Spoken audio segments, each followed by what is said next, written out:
Welcome to MrWebProfessor.com's. This course, as you know, is on business planning.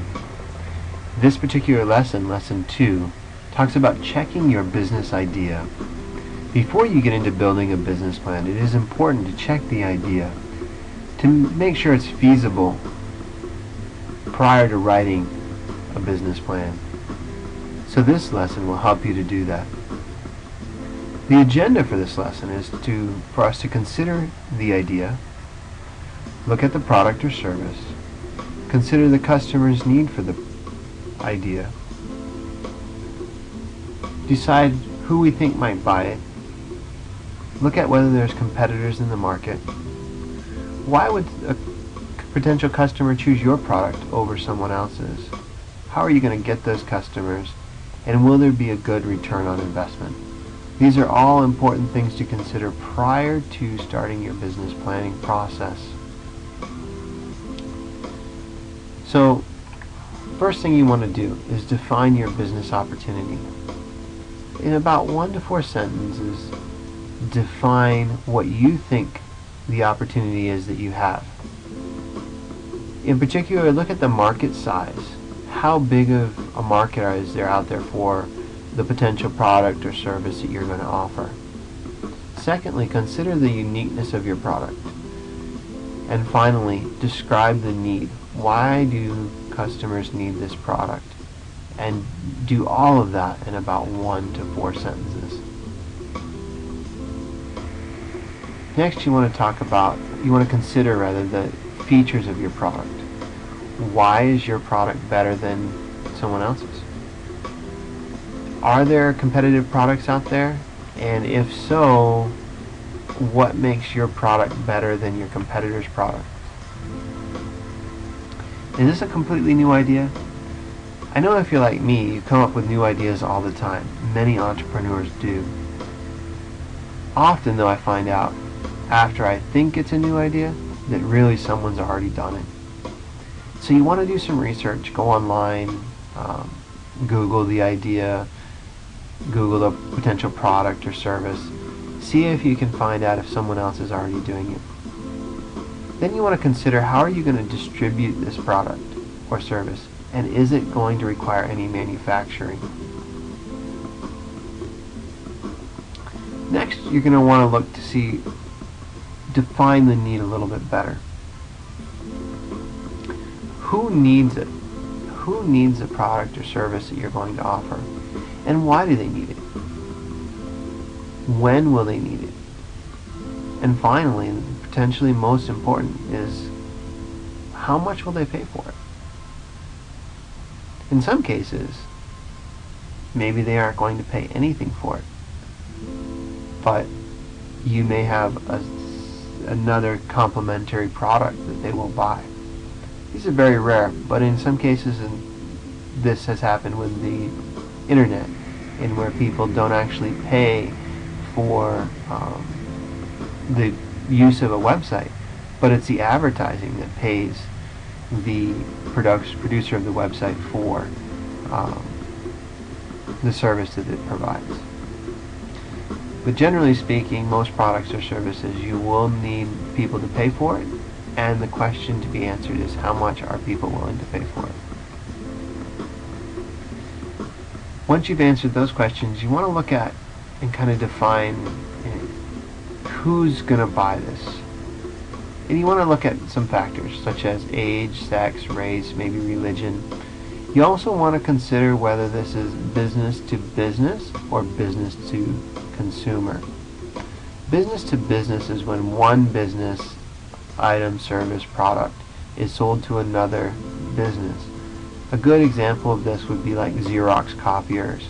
Xerox is a business, and their major market is selling to business customers when it comes to their copiers.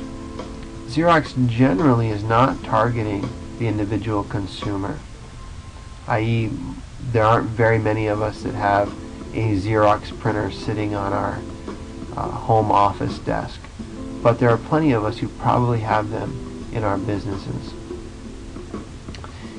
On the flip side, if you take HP, primary market is the consumer.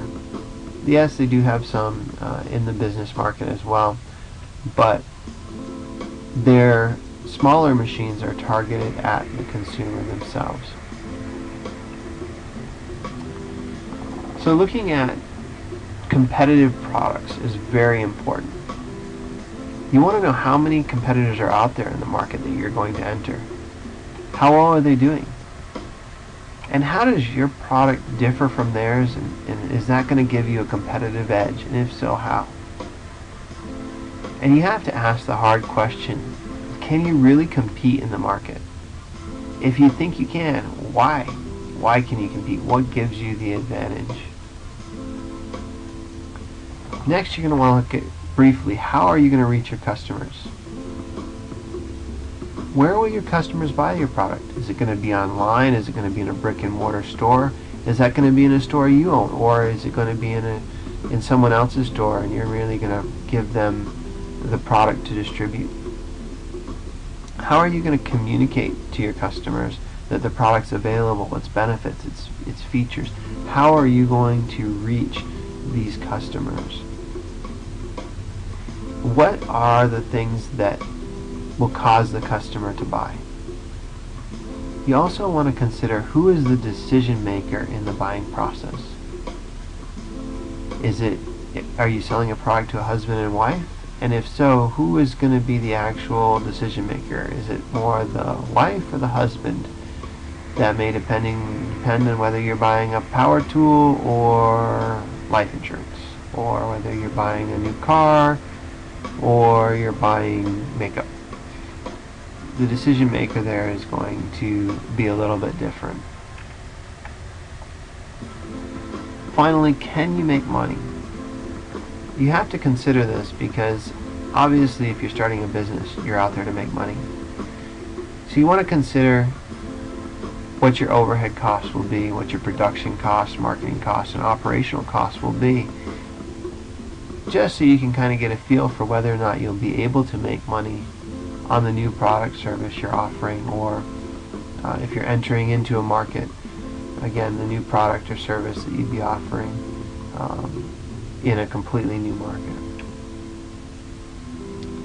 So let's take a look at a sample idea for a scenic picture company.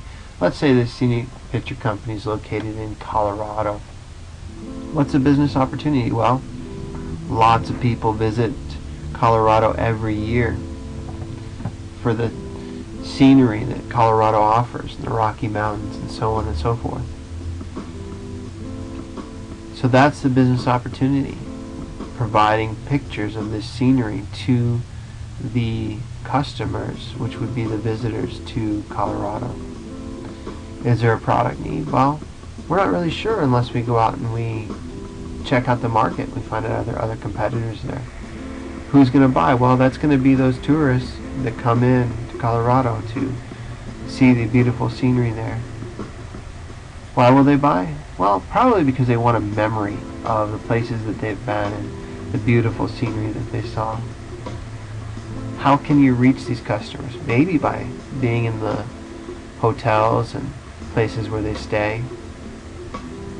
And then finally, of course, how are you going to make money? Well, you can make money off of the pictures and the products that you sell. So let's review. You want to test your idea. Look at your product and service and ask yourself, does the customer need it? If you answer yes, then you want to ask, who is going to buy it? And then determine what your competitors are doing out there in the market and whether you can compete with them or not. Next, you want to ask yourself, why would somebody choose your product over a competitor's product, or even at all? Finally, how are you going to get customers? And last, but most importantly, what is going to be your return on investment? If you can answer these questions openly and honestly, and you think you have a good possibility of making a business successful based on those answers, then you should consider writing a business plan. However, if you answer most of these questions as no, you might not have a good business idea and you may not want to write a business plan. Thank you for taking this class. I hope many of you are going to continue on with your great ideas and write some phenomenal business plans.